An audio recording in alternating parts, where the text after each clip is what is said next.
Hi, my name's Phil. I like talking about politics. So, the last year, I suppose, has been characterised by lurching between the disaster of Brexit and the disaster of the coronavirus pandemic, both made much worse by the feckless collection of clowns that Boris Johnson assembled to shepherd us through these unnecessarily tough times.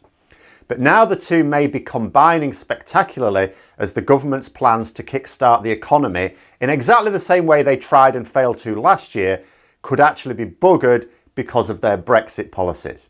But first, if you'd like to be notified of daily news in politics, please subscribe to the channel and click the bell notification icon. So, do you remember last year when the Conservatives said that they couldn't afford to give starving kids any food, but they could afford to spend 10 times as much on giving middle-class families half-price meals in restaurants? Do you remember that? Public health experts were alarmed because restaurants are the worst environments to persuade people into during such a crisis. Economists weren't impressed either because it was a poorly targeted use of public money which wouldn't actually give a return. There were much better ways to spend it, they said. But on they plodded with the nonsense. Well, now it seems they want to do something similar. They want the hospitality industry back to the old normal for this summer. They want to see people going back to the offices and buying their expensive shop-bought sandwiches. They want to see people packing out the pubs and restaurants, again, as if they know of no other way to get the economy moving again.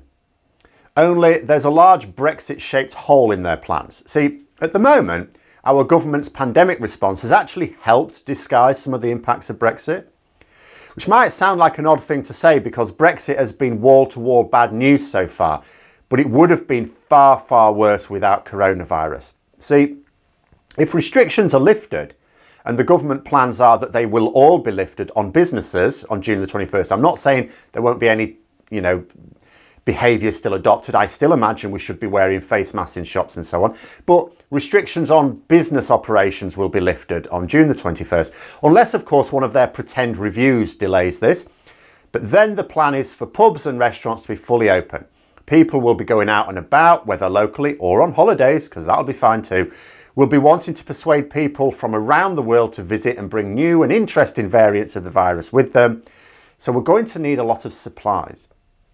Now, those pubs and restaurants will need lots of food and drink in. But See, we've already had a few problems in getting some food items due to Brexit. But the impact of Brexit has so far been mostly hitting exports. This is because full checks are applied to goods passing from Britain to the EU. However, we are not applying much in the way of checks on goods passing from the EU to Britain. In 1 month from now, the UK government will be applying another layer of import controls on, amongst other things, food. This extra paperwork means extra difficulty in getting these products into the country that they don't currently exist. Then at the start of July, it's all going to kick off because we will then be applying full checks and import controls. That means we will have the same difficulty with imports that we currently have with exports. This isn't just going to be worse for trade overall, but specifically causes problems with our supplies of food. We are already reliant upon EU imports for a lot of our food, as a collective, but for certain individual types of food, much more so. So at the same time as the government want hospitality to open itself up again, fully, and to persuade extra people to come into the country, at this exact point in time, where they want our consumption to significantly increase in order to feed their coronavirus economic policy, their Brexit policy is going to hit supply. The chief executive of the Cold Chain Federation, Shane Brennan, was reported to have said that Northern Ireland would have seen a full-blown crisis had restaurants been open in January. And consider just how much difficulty has been faced by traders in animal and plant products in particular throughout the UK, not just Northern Ireland, throughout the UK. And imagine what's going to happen when imports are as badly affected as exports. The thing is, as well, in that article I was reading, Shane Brennan said that we might even see more demand than we normally would experience. He said that we'd normally have operated a 1 or 2 day supply chain. That's what we had as part of the single market. But it will now become a 4 or 5 day chain. And there's a few things I could throw into the mix there as well. So transport difficulties. Due to not being able to mix shipments easily, because there are different rules for different types of products now. So if you don't want to get into a situation where something that should be able to pass into the UK relatively easily is mixed in with things that could be delayed for days, so transport will continue to be inefficient, driving up costs. Also, because we've had this cycle of hospitality venues opening and closing, sometimes at a few days' notice, and because many of them will have very tight budgets now, if they didn't before, they will need to respond to demand very carefully. They can't afford to overorder only to find restrictions come back into place again and they have to shut. But they'll also not be able to put in orders and take delivery a day or two later.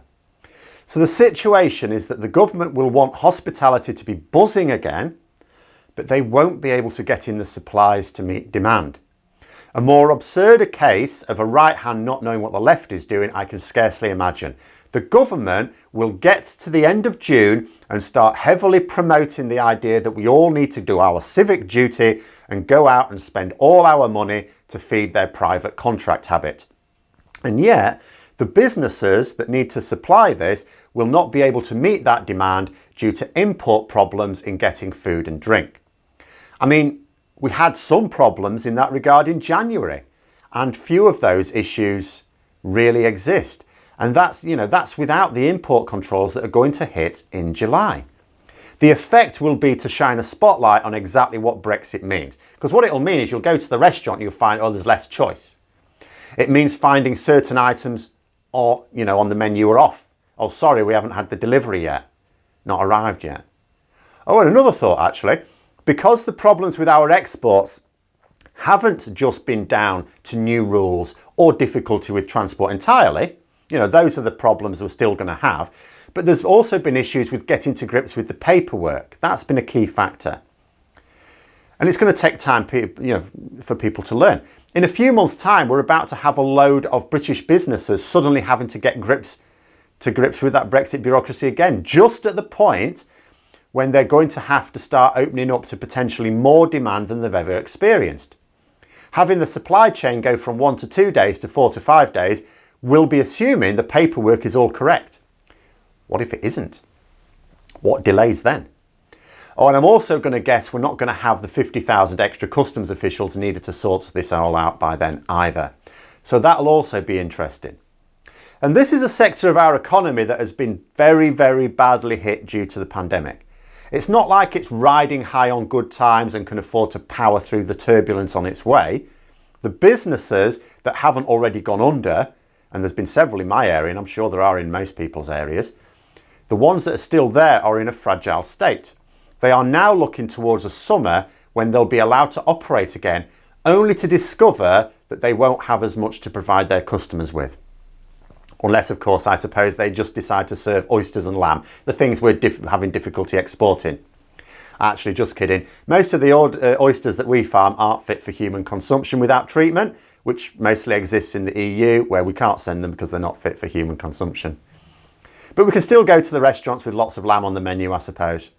But those are my thoughts. Let me know yours in the comments below. Hope you found the video interesting. If you did, don't forget to click the like button. And if you'd like to support the channel further, please also click the Patreon link for details. And until next time, I'll see you later.